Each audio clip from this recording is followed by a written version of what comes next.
नमस्कार दोस्तों, OCN network में आपका स्वागत है।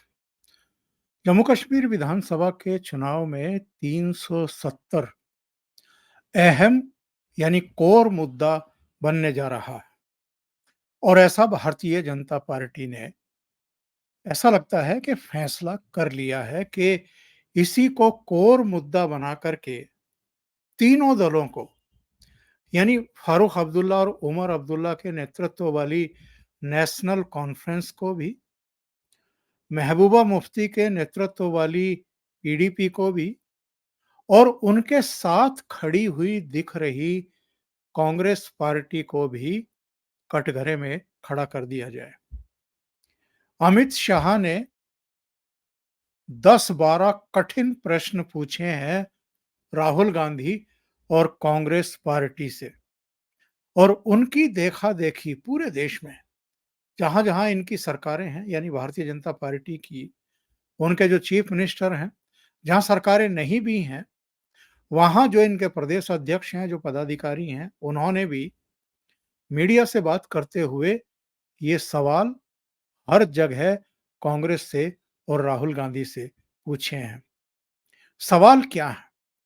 सवाल ये है कि क्या कांग्रेस नेशनल कॉन्फ्रेंस के जम्मू कश्मीर के जो अलग झंडे का वादा उन्होंने किया है, उसका समर्थन करती है?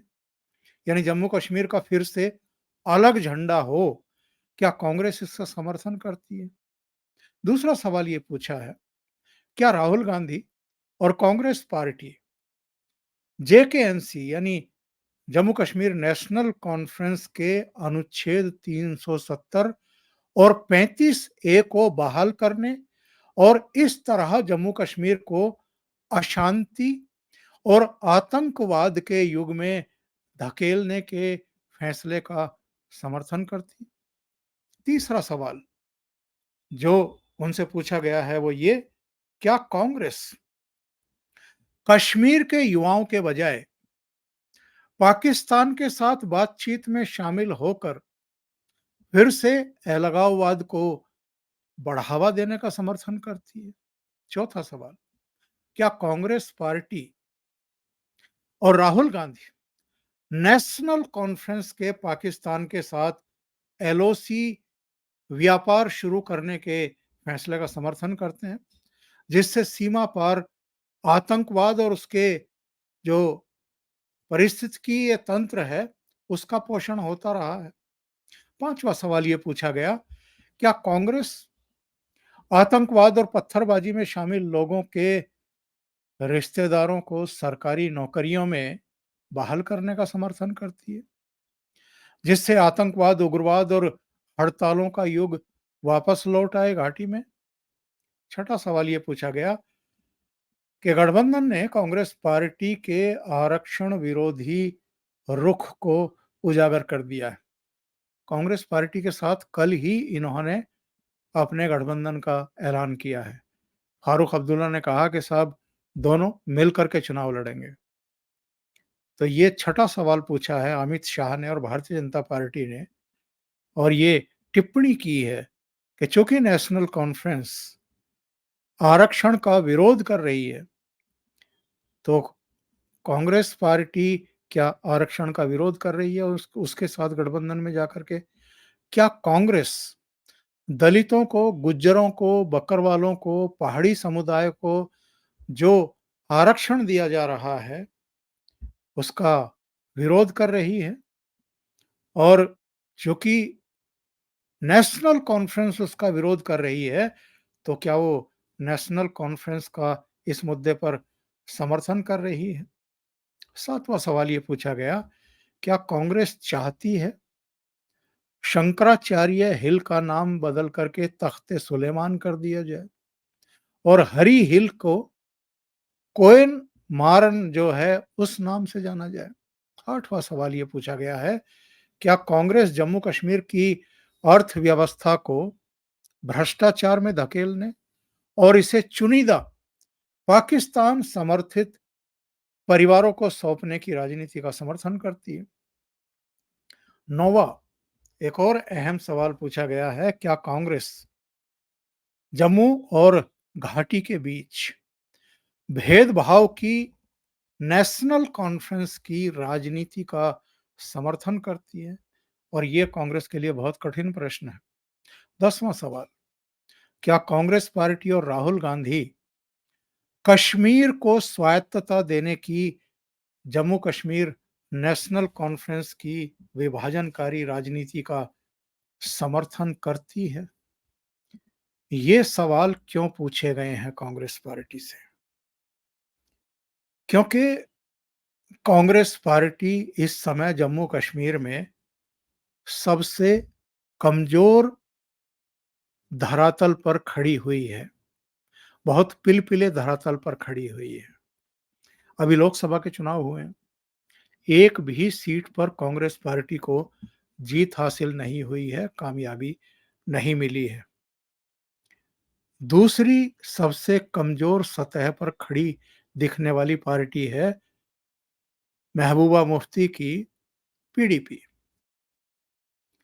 और उसको भी कोई सीट नहीं मिली है।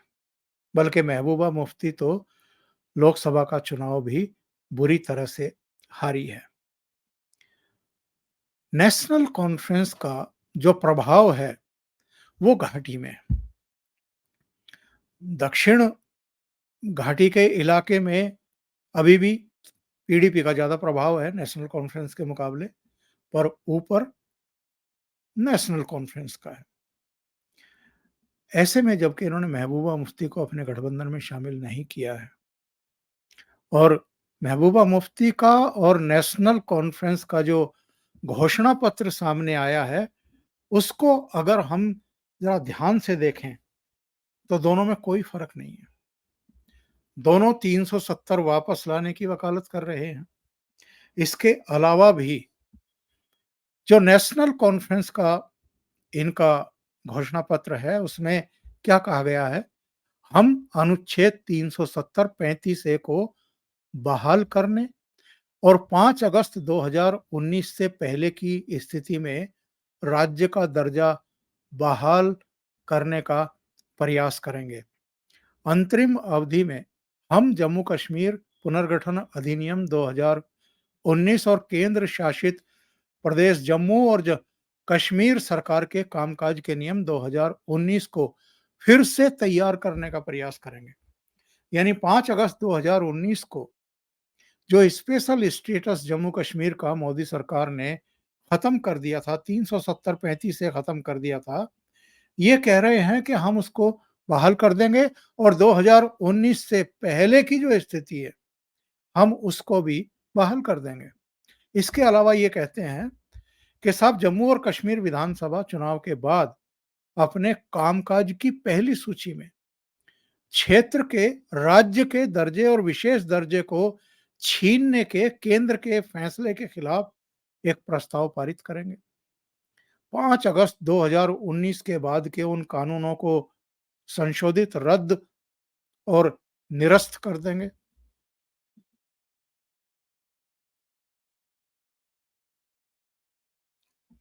मतलब कितने खतरनाक इरादे इनके हैं। ये कह रहे हैं कि उनको जितने भी संशोधन हुए हैं, जितने भी नए रोजगार, ये जो भी कानून बनाए गए हैं, उनको निरस्त करने का प्रयास कर, और जम्मू कश्मीर के विशेष दर्जे को जो प्रभावित करते हैं, यानी 370 को जो प्रभावित करते हैं, उन सबको रद्द करने के प्रस्ताव पारित करेंगे, और जम्मू और कश्मीर के लोगों के भूमि और रोजगार के अधिकारों की रक्षा करने, यानी 35 ए वाला, भारत और पाकिस्तान के बीच बातचीत को प्रोत्साहित करने और जेलों में बंद कैदियों की रिहाई सुनिश्चित करने का वादा करेंगे। जेल में कौन बंद है? जो या तो आतंकवादी हैं, या अलगाववादी हैं, या पाकिस्तान परस्त हैं, या आतंकवादियों को प्रश्रय देते रहे हैं, संरक्षण देते रहे हैं। ये कह रहे हैं कि उनको हम जेल से रिहा ही कर देंगे। अब महबूबा मुफ्ती का देखिए, ये तो अभी तक मैं नेशनल कॉन्फ्रेंस का दिखा रहा था, आपको बता रहा था। इन्होंने क्या कहा है? इन्होंने कहा है कि केंद्र शासित प्रदेश के स्पेशल स्टेटस आर्टिकल 370 और 35A की वापसी के प्रयास करेंगे। पाकिस्तान से ट्रेड दोबारा शुरू करने का वादा किया है इन्होंने। इन्होंने ये भी कहा है महबूबा ने, हमारी सरकार बनी तो आर्म्स फोर्सेस को मिली स्पेशल पावर यानी अफसपा, आतंक निरोधी कानून यानी यूएपीए और पब्लिक सेफ्टी एक्ट यानी पीएसए और एनिमी एक्ट, ये सब हटा देंगे। उन्होंने घाटी में कश्मीरी पंडितों के लिए 2 बीएचके मकान देने का वादा भी किया है। और महबूबा ने कांग्रेस और नेशनल कॉन्फ्रेंस से समर्थन के सवाल पर यह कहा कि दोनों पार्टियों के बीच गठबंधन सीट बंटवारे पर हो रहा है, ना कि एजेंडे पर। अगर दोनों दल हमारी पार्टी का एजेंडा मानेंगे तो हम गठबंधन को तैयार हैं। हमारा सिर्फ एक ही एजेंडा है, जम्मू कश्मीर की समस्या का समाधान। इन्होंने भी ये कुल मिलाकर के 12 वादे किए हैं कि साहब हम ये कर देंगे, हम वो कर देंगे। एलओसी के पार जो है कनेक्टिविटी, पूरी कनेक्टिविटी जो है फिर से स्थापित कर देंगे व्यापार और सोशल एक्सचेंज के लिए। क्षेत्रीय मुक्त व्यापार क्षेत्र और साझा आर्थिक क्षेत्र की वकालत करेंगे। एलओसी के पार शारदा पीठ खोलने और इसे पूर्ण रूप से धार्मिक तीर्थ स्थल घोषित करने की वकालत करेंगे, और तो कुछ हाथ में है नहीं। कांग्रेस से सवाल क्यों पूछे हैं अमित शाह ने? क्योंकि कांग्रेस ने नेशनल कॉन्फ्रेंस के साथ गठबंधन का ऐलान किया है। अभी एक सर्वे हुआ है, उस सर्वे में कहा गया है कि साहब जो वहां के इस समय ज्वलंत मुद्दे हैं, 47% लोगों का मानना है कि साहब बेरोजगारी यहाँ का एक बड़ा मुद्दा है। 17% ने कहा कि महंगाई बड़ा मुद्दा है। 11% ने कहा कि हम विकास चाहते हैं, जम्मू कश्मीर अब विकास के रास्ते पर अग्रसर हो। 4% ऐसे भी हैं जो कहते हैं कि जो राज्य की मशीनरी है वो भ्रष्ट है। अच्छा, कानून व्यवस्था है, किसान है, उनकी समस्याएं हैं। 1% लोगों ने कहा कि हाँ ये भी समस्याएं हैं, केवल 1% ने। 1% ने कानून व्यवस्था, 1% ने ही किसानों की समस्या। ना तो कोई अब आतंकवाद की बात करता है कि ये कोई घाटी की समस्या रह गई है, ना कोई 370 की बात कर रहा है कि 370 वापस लाई जानी चाहिए। यानी वहां पर लोग अब विकास चाहते हैं, मुख्य धारा से जुड़ने के लिए उत्साहित दिखाई देते हैं। और जो हाल में लोकसभा चुनाव हुए हैं उसमें भी आप देखिए, इस समय लद्दाख के अलग हो जाने से जम्मू कश्मीर जो केंद्र के अधीन इस समय स्टेट है, पूर्ण राज्य नहीं है, 5 अगस्त 2019 के बाद से, वहां पर लोकसभा की 5 सीटें हैं। 2 भारतीय जनता पार्टी ने जीती हैं, उधमपुर और जम्मू वाली, और 2 सीटें जो है नेशनल कॉन्फ्रेंस ने जीती हैं। एक सीट जो है वो राशिद इंजीनियर ने जीती है, बारामूला वाली, जहां से बेगम साहिबा हारी हैं, महबूबा मुफ्ती, और महबूबा मुफ्ती दूसरी सीट से, और यहां पर उमर अब्दुल्ला भी अपनी सीट पर हारे। यानी दोनों परिवार, जो परंपरागत परिवार हैं, वो दोनों ही लोकसभा चुनाव हारे हैं।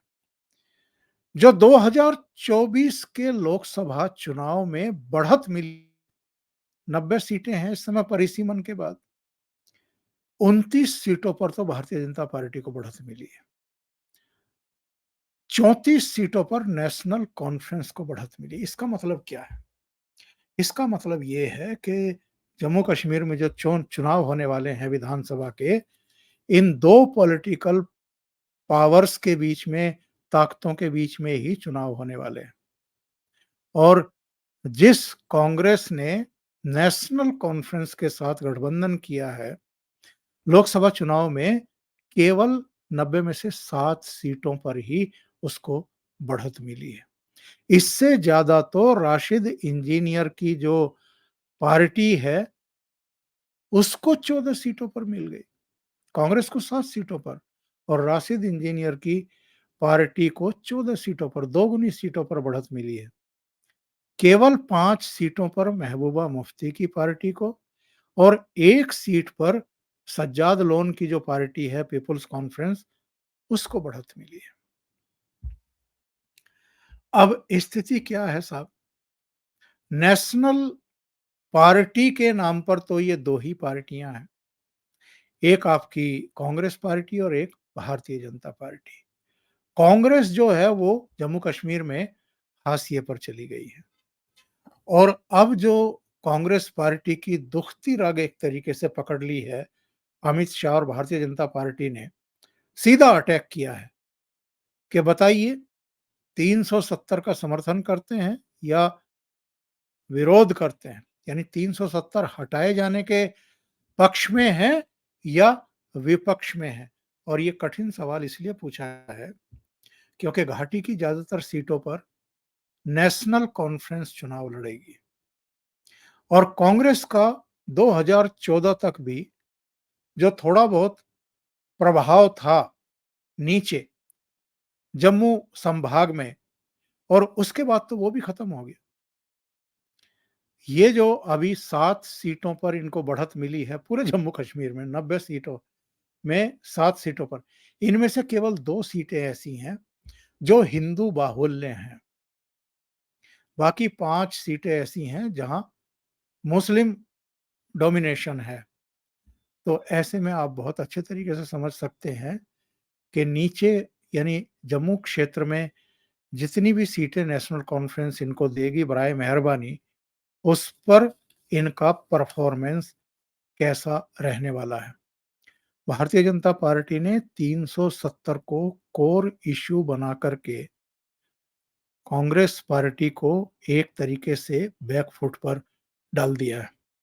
इस चुनाव में कई चीजें तय होने वाली हैं। फारूक अब्दुल्ला, उमर अब्दुल्ला का भविष्य तय होगा। लोकसभा में इन्होंने 2 सीटें जीती हैं।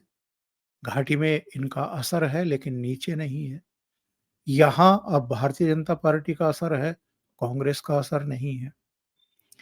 ऐसे में जबकि भारतीय जनता पार्टी ने भी 29 सीटों पर बढ़त हासिल की है, अगर जो छोटे दल हैं जम्मू कश्मीर में इस समय और जो एक विकल्प बन करके सामने आए हैं, इनमें अल्ताफ बुखारी है, इनमें गुलाम नबी आज़ाद की पार्टी है, इनमें सज्जाद गनी लोन की पार्टी है, पीपुल्स पार्टी, और इनमें 1-2 दल और हैं। उनकी भी अगर 2-2 4-4 सीटें आ गई तो भारतीय जनता पार्टी आसानी से बहुमत के करीब तक पहुंच जाएगी। और जो ये परिसीमन हुआ है जिसके बाद से नीचे जम्मू संभाग में भी अब विधानसभा की 37 के बजाय 43 सीटें हो गई हैं, इससे तो इनमें बड़ा भारी हड़कंप है।